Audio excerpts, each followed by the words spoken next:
அவர் வளர வேண்டும், நான் குறைய வேண்டும்.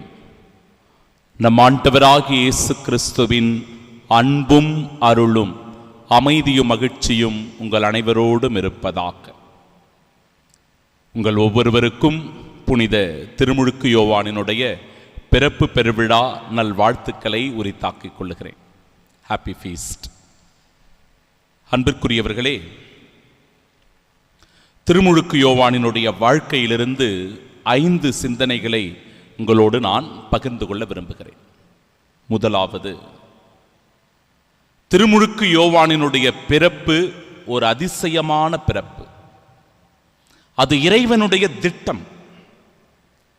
மலடியான எலிசபெத்து குழந்தையே பெற்றெடுக்க முடியாது என்கிற சூழ்நிலை. சக்கரியா எலிசபெத் தம்பதியினால் குழந்தை பெற்றெடுக்க முடியாது என்கிற நிலை. ஏனென்றால் அவர்களுக்கு வயதாகிவிட்டது. வயதான பிறகும் கூட குழந்தை கிடையாது. ஆனால் அவர்களுக்குடைய உள்ளத்தில் இருந்த அந்த நம்பிக்கை ஒளி அணையாமல் இருந்ததனால் இறைவனுடைய வல்லமை அவர்களுக்குள் செயலாற்றத் தொடங்கியது. இந்த தம்பதியர்களின் வழியாக இறைவனுடைய திட்டம் வெளிப்படுத்தப்பட்டது. அந்த வெளிப்பாடுதான் திருமுழுக்கு யோவானின் பிறப்பு. இனி முடியாது என்கிற சூழலிலும் கூட ஆண்டவர் நமக்காக ஒரு அதிசயத்தை செய்வார் என்பதை இவருடைய பிறப்பு பெருவிழாவில் நாம் உணர்ந்து கொள்ள வேண்டும். அன்பிற்குரியவர்களே, இனி முடியவே முடியாது என்கிற சூழ்நிலை பல தருணங்களில் நமக்கு வரும். நம்ம குடும்ப வாழ்க்கையில் அல்லது நமக்கு நோய் நொடிகள் வருகிற போது, கடன் பிரச்சனைகளினால் நாம் பாதிக்கப்படும் போது, அல்லது குழந்தை பாக்கியம் இல்லாமல் நீண்ட நாட்கள் காத்திருக்கும் போது, திருமண தடைகள் வருகிற போது, இனி முடியவே முடியாது அப்படின்ற இக்கட்டான ஒரு நிலை வரும். அந்த இக்கட்டான ஒரு நிலையிலும் கூட ஆண்டவர் நமக்காக ஒரு அதிசயம் செய்வார். திருமுழுக்கு யோவானினுடைய பிறப்பை போல. இரண்டாவது சிந்தனை, பெயரில் உள்ள இறைவனுடைய இரக்கமானது வெளிப்படுத்தப்படுகிறது. திருமுழுக்கு யோவான் என்கிற அந்த பெயரில் உள்ள இறைவனுடைய இரக்கம். வானுதூதர் அவருக்கு யோவான் என பெயரிடச் சொன்னார். யோவான் என்றால் யாவே இரக்கமுள்ளவர் என்று பொருள். அப்படி என்றால் வழக்கமாகவே அவர்களுடைய குலமுறைப்படி சக்கரியா என்கிற பெயரைத்தான் அவருடைய மகனுக்கும் இட வேண்டும். அதுதான் குல வழக்கம். ஆனால் வழக்கத்திற்கு மாறாக யோவான் என்கிற பெயரை இட வேண்டும் என்று சொல்லி அந்த தாய் சொல்லுவதையும், சக்கரியா எழுது பலகை ஒன்றை வாங்கி அதில் யோவான் என்று எழுதுவதும், யாவே இரக்கமுள்ளவர், யாவே இரக்கமுள்ளவராய் இருப்பதனால் வயதான சக்கரியாவுக்கும் எலிசபெத்திற்கும் கடவுளுடைய இரக்கம் வெளிப்படுத்தப்பட்டது. அந்த இரக்கத்தின் வெளிப்பாடே இந்த யோவான் என்கிற குழந்தை என்பதனுடைய அடையாளம். சகோதர சகோதரிகளே, கடவுளுடைய இரக்கம் நம்மீதும் பட வேண்டும். பல சூழ்நிலைகளில் இறைவனுடைய இரக்கத்தினால் மன்னிப்பு பெறுவோம், இறைவனுடைய இரக்கத்தினால் வாழ்வு பெறுவோம், இறைவனுடைய இரக்கத்தினால் நம் நோய் நொடிகள் நீங்கும்.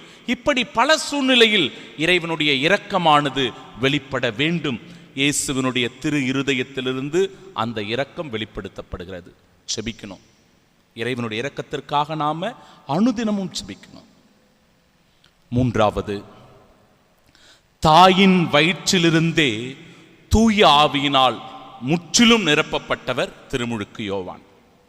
லூக்கா நற்செய்தி 1வது அதிகாரம் 15வது இறைவார்த்தையும் 41 முதல் 44 வரை உள்ள இறைவார்த்தைகளும் அதை வெளிப்படுத்துகிறது.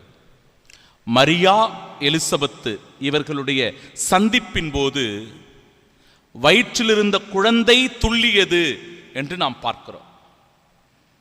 பிறகு முன்பே ஆண்டவர் இயேசு கிறிஸ்துவை திருமுழுக்கு யோவான் அடையாளம் கண்டுகொள்ளுகிறார். அன்பிற்குரியவர்களே, நமக்கும் கூட திருமுழுக்கு கொடுக்கப்பட்டிருக்கிறது. இந்த திருமுழுக்கின் வழியாக கிறிஸ்துவை நாம் அனுபவித்துக் கொண்டிருக்கிறோம். இந்த கிறிஸ்துவை பிறருக்கு திருமுழுக்கு யோவானை போல அடையாளம் காட்ட நாம் தயாராக இருக்கிறோமா? எப்படி திருமுழுக்கு யோவான் அடையாளம் கண்டு கொண்டாரோ அதே கிறிஸ்துவை அடையாளம் கண்டு கொண்டிருக்கிற நாம் பிறருக்கும் அந்த அடையாளத்தை காண்பிக்க வேண்டும். இயேசுவே என் மீட்பர், இயேசுவே என் மெஸ்ஸியா, இயேசுவே என் விடுதலை, இயேசுவே என் உயிர்ப்பு என்கிற அடையாளத்தை பிறருக்கு எடுத்துச் சொல்ல வேண்டும் திருமுழுக்கு யோவானை போல. அந்த உணர்வு நிலைக்காக இந்த திருப்பலியில நாம ஜெபிக்கலாம். பிறகு நான்காவது, ஆண்டவருக்காக வழியை ஆயத்தம் செய்கிற பணியை உன்னதமாய் செய்தவர். ஆயத்தம் செய்யவே இந்த பிறப்பு என்பது மிக மிக முக்கியமான ஒன்று. எதற்காக திருமுழுக்கு யோவான் பிறந்தார்? ஆண்டவருக்கான ஒரு வழியை ஆயத்தம் செய்யவே. எலியாவினுடைய உலப்பாங்கும் அவருடைய வல்லமையும் கொண்டு அவர் பணியாற்றினார் என்று இறைவார்த்தை சொல்லுகிறது. அப்படி என்றால் என்ன ஒரு பணியை அவர் செய்தார்? பாலம் அமைக்கின்ற ஒரு பணி. பழைய ஏற்பாட்டிற்கும் புதிய ஏற்பாட்டிற்கும் ஒரு இணைப்பை ஏற்படுத்துகிற ஒரு பணி. பழைய ஏற்பாட்டில் இருக்கிற யாவே இறைவனுக்கும் கிறிஸ்து என்கிற ஆண்டவர் இயேசு கிறிஸ்துவுக்கும் இடையே ஒரு பாலத்தை ஏற்படுத்துகிற ஒரு பிணைப்பாக திருமுழுக்கு யோவானினுடைய பிறப்பு அமைந்திருந்தது. ஒரு பெரிய ஆற்றின் மேல் பழைய இரும்பு பாலம் ஒன்று இருந்ததாம். அந்த பாலத்தை கண்காணிப்பதற்காக ஒரு பாலத்தின் காவலாளி ஒருவர் இருந்தார். அவருடைய வேலை என்ன? ரயில் வரும்பொழுதெல்லாம் பாலத்தை கீழே இறக்கணும். படகு வருகிறது, கப்பல்கள் வருகிறது என்றால் அந்த பாலத்தை தூக்கணும். இதுதான் அவருடைய பணி. ஒரு நாள் அவருடைய மகன் தன் தந்தையோடு வேலைக்கு வர வேண்டும் என விருப்பப்பட்டு அப்பாவோட ஓடி வந்துடுறான். அப்பா அந்த பணியை செய்து கொண்டிருக்கிறார். மகன் அந்த ஆற்றங்கரையில் சந்தோஷமா விளையாடிக்கிட்டு இருக்கிறான்.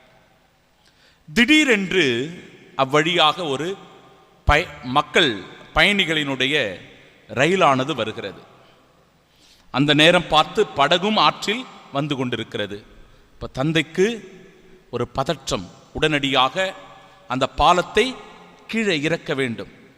அந்த பாலத்தை இறக்க வேண்டும் என்று அவர் அந்த அருகில் சென்றபோது தூரத்தில் அந்த இடத்திலே தன்னுடைய மகன் அந்த டிராக்ல விளையாடிட்டு இருக்கிறான். பிரியமானவர்களே, ஒரு பெரிய ஆபத்து அவர்களை சூழ்ந்திருக்கிறது. தன்னுடைய மகனுடைய உயிரை காப்பாற்றுவதா அல்லது அந்த ரயிலிலே பயணித்துக் கொண்டிருக்கிற 300 பேருடைய உயிரை காப்பாற்றுவதா என்கிற தவிப்பு போராட்டம். சிறிதும் யோசிக்காமல் அந்த தந்தை உடனடியாக அந்த பாலத்தை இறக்கினார். அந்த ரயிலில் பயணம் செய்த 300 பேரும் காப்பாற்றப்பட்டார்கள். அவருடைய அந்த ஒரே மகன் அந்த ரயிலில் சிக்குண்டு நசுங்கி இறந்து போனான். அன்பு சகோதர சகோதரிகளே, இந்த ஒரு சிறிய நிகழ்வை பலமுறை நாம் கேள்விப்பட்டிருந்தாலும் கூட இன்றைய இந்த திருவிழாவோடு ஒப்பிட்டு பார்க்கும்போது இவற்றினுடைய ஆழமான இறை சிந்தனை நமக்கு புரியும். திருமுழுக்கு யோவானினுடைய தியாகமும் அவர் கடவுளுக்கான வழியை ஆயத்தம் செய்ய தன்னை பலியாக ஒப்பு கொடுத்த அந்த நிகழ்வும் இதிலே நமக்கு வெளிப்படுத்தப்படுகிறது. தன்னை பணயம் வைத்து உண்மைக்காக தன்னை முழுமையாக கொடுத்துவிட்டு ஏரோதுவின் கையில் தலை வெட்டப்பட்டவராக தன் உயிரை இழக்கிறார் திருமுழுக்கு யோவான். ஏனென்றால் கிறிஸ்துவுக்கான வழியை ஆயத்தம் செய்வதற்காக தன் உயிரை தியாகம் செய்கிறார் திருமுழுக்கு யோவான். நம் வேலை என்ன?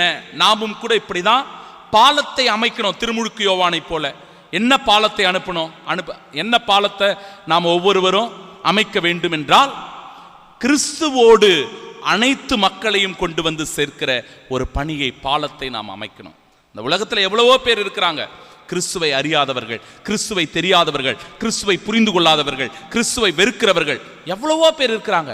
இவர்கள் எல்லோரையும் தியாக உள்ளத்தோடு கிறிஸ்துவிடம் கொண்டு வந்து சேர்க்கிற ஒரு பாலத்தின் பணியாக, பாலத்தின் இணைப்பாக கிறிஸ்தவர்களாகிய நாம் ஒவ்வொருவரும் இருக்க வேண்டும். இது திருமுழுக்கு யோவானுடைய பிறப்பு பெருவிழா இன்று நமக்கு சொல்லிக் கொடுக்கிற பாடம். ஐந்தாவது, தாழ்ச்சியே மகத்துவத்தினுடைய வழி. தாழ்ச்சி எளிமையினுடைய அடையாளமாக திருமுழுக்கு யோவான் வாழ்ந்தார். அவர் பெருக வேண்டும், நான் குறைய வேண்டும் என்பது அவருடைய வாழ்வு முறையாக இருந்தது. ஆண்டவருடைய மிதியடிவாரை அவிழ்க்கக்கூட எனக்கு தகுதி இல்லை என்று சொல்லி தன்னை முழுவதுமாக தாழ்த்தி கொண்டவர். இன்றைக்கு இருக்கிற இந்த சூழ்நிலையில் புகழ், பட்டம், அதிகாரம், பதவி இது எல்லாமே நமக்கு அதிகம் வேண்டும் வேண்டும் என்று மோகம் கொண்டிருக்கிறோம். திருமுழுக்கு யோவானினுடைய தாழ்ச்சியான உள்ளமும் எளிமையான மனதும் நமக்கும் வேண்டும். ஏனென்றால் இந்த தாழ்ச்சி எளிமையின் வழியாக அவர் இறை திருவுளத்தை நிறைவேற்றுகிறார். நம் புகழ் அல்ல, நம் பதவி அல்ல, நம் பட்டம் அல்ல, நம் அதிகாரம் அல்ல, மாறாக இறைவனுடைய புகழும் அவருடைய மகிமையும் விளங்க வேண்டும் என்பதற்காக இந்த தாழ்ச்சியும் எளிமையும் நம் வாழ்வில் அவசியம் என்பதை புரிந்து கொள்ள வேண்டும் என் அன்பு சகோதர சகோதரிகளே. இதைத்தான் இன்றைய நாளினுடைய திருவிழா நமக்கு வலியுறுத்தி சொல்லுகிறது. லூக்கா 1:5 அதிகாரத்தில் வெளிப்படுத்தப்படுகிற இனி முடியாது என்கிற சூழ்நிலையை ஆண்டவர் தம் வல்லமையினால் மாற்றக்கூடியவர் என்பதை உணரணும். லூக்கா நற்செய்தி 1:13-63 சொல்லப்படுகிறபடி யோவான் என்கிற அந்த திருப்பெயருக்கு இறைவன் இரக்கமுள்ளவர் என்பதை வெளிப்படுத்துகிற நாமும் இரக்கமுள்ளவர்களாய் வாழ வேண்டும் என்கிற உணர்வை பெற்றுக்கொள்ள வேண்டும். லூக்கா நற்செய்தி 1:15 வெளிப்படுத்தப்படுகிற தாயின் வயிற்றிலிருந்தே தூய ஆவியினால் முற்றிலும் ஆட்கொள்ளப்பட்டவர் திருமுழுக்கு யோவான் என்பதனால் நாமும் தூய ஆவியினால் ஆட்கொள்ளப்பட்டவர்களாய் இறைவனுக்கான வழியை ஆயத்தம் செய்ய வேண்டும்.